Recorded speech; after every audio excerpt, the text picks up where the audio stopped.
اللہ الرحمن الرحیم۔ درس مسائل نمبر 2۔ آج کے درس میں یہ عرض کیا جائے گا کہ روزہ کن لوگوں پر فرض ہوتا ہے، اور پھر اسی طرح نیت کتنا ضروری ہے اور کب تک نیت کر سکتے ہیں۔ رد المختار فقہ احناف کی مشہور ترین کتاب ہے۔ اس کے اندر لکھا ہے کہ 3 شرائط اگر پائے جائے تو پھر روزہ فرض ہوتا ہے۔ نمبر 1 مسلمان ہو، نمبر 2 عاقل ہو، نمبر 3 بالغ ہو۔ ذرا ان کو عام سا الفاظ کے اندر تشریح کی جائے گی تاکہ سمجھنے میں آسانی ہو۔ پہلی شرط جو ہے مسلمان کا ہونا ہے، اس لیے کہ ہمارے محلے میں، شہروں میں بہت سے غیر مسلم بھائی اور بہنیں جو ہیں عقیدت میں، محبت میں روزہ رکھتے ہیں، لیکن ان کو آخرت میں اس کا ذرا برابر ثواب نہیں ملے گا۔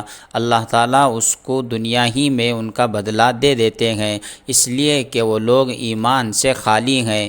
ایمان بنیادی شرط ہے روزہ فرض ہونے کے لیے۔ دوسری شرط جو ہے عقل کا ہونا ہے۔ اگر کوئی مجنون یا دیوانہ یا مینٹل ہے تو پھر اس پر روزہ فرض نہیں، اس لیے کہ صحیح اور غلط کی تمیز کو وہ کھو چکا ہے، تو مکلف بھی نہیں ہے، اسی لیے اس پر روزہ بھی فرض نہیں ہے۔ اور تیسرا جو ہے بلوغیت کا ہونا ہے، یعنی بالغ ہونا ہے، چاہے مرد ہو یا عورت، اگر وہ بالغ ہیں تو ان پر روزہ فرض ہے۔ عام طور پر بچے جو ہے روزہ رکھتے ہیں، اگر رکھ کر توڑ دیے تو پھر نہ ان کی قضا ہے اور نہ ان کے لیے کفارہ ہے، اس لیے کہ ابھی ان پر روزہ فرض نہیں ہوا تھا۔ البتہ بالغ ہونے کے بعد روزہ جو ہے فرض ہے، اگر توڑ دیا تو پھر اس کی قضا ضروری ہے، اور بعض دفعہ کفارہ بھی واجب ہو جاتا ہے۔ بلوغیت کے کچھ علامتیں ہیں جس کے ذریعے سے پہچانا جاتا ہے، اور اس کے اندر علاقوں کا بھی خاص دخل ہوتا ہے۔ عام طور پر 12 سال میں لڑکا بالغ ہوتا ہے اور لڑکی 9 سال میں، اور اگر یہ نہ ہو جائیں، علامتیں نہ پائی جائیں، تو پھر فقہ احناف کے اندر 15 سال متعین کیا گیا ہے۔ 15 سال لڑکی یا لڑکے کے اگر ہو چکے ہیں تو پھر شرعی اصطلاح میں ان کو بالغ ہی سمجھا جائے گا، ان پر روزہ رکھنا فرض ہے اور ضروری ہے۔ نمبر 2 ہے نیت۔ نیت روزے میں ضروری ہے۔ نیت دل کے ارادے اور عزم کو کہتے ہیں۔ اگر کوئی دل میں یہ ارادہ کر لیتا ہے کہ میں کل کے دن اللہ تبارک و تعالیٰ کی خوشنودی کے لیے روزہ رکھتا ہوں، تو یہ کافی ہے۔ زبان سے الفاظ کہنا ضروری نہیں، اگر کہہ لیا تو بھی جائز ہے، لیکن صرف دل کا ارادہ ہونا ضروری ہے۔ اور اسی طرح علماء نے لکھا ہے کہ جو ہم سحری کھاتے ہیں، سحری بھی یہ نیت کے قائم مقام ہے۔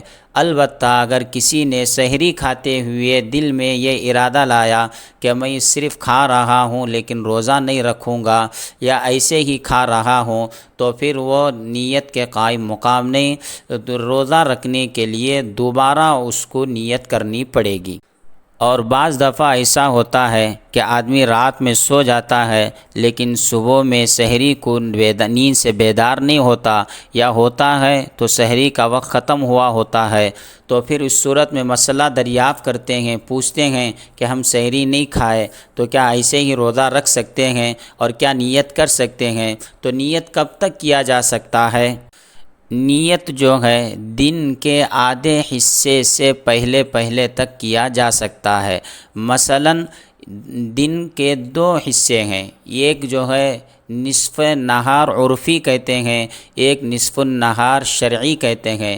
نصف النہار عرفی طلوع آفتاب سے غروب آفتاب تک کا جو دن ہوتا ہے، اس کا آدھا حصے کو نصف النہار عرفی کہا جاتا ہے، اور نصف النہار شرعی صبح صادق سے لے کر غروب آفتاب تک۔ مثلا 12 گھنٹے کا دن ہے تو آدھا دن جو ہے 6 گھنٹے کا ہوتا ہے، تو 6 گھنٹے سے پہلے نیت کر سکتا ہے۔ اگر کوئی روزہ رکھنا چاہے تو 6 گھنٹے پہلے نیت کر سکتا ہے۔ اور اسی طرح وہ شخص جس نے سحری نہ کھایا ہو، اگر جو ہے طاقت ہے اس کو رکھ سکتا ہے، تو پھر وہ شخص بھی نیت کر لے۔ انشاءاللہ اس کا روزہ بھی ہو جائے گا۔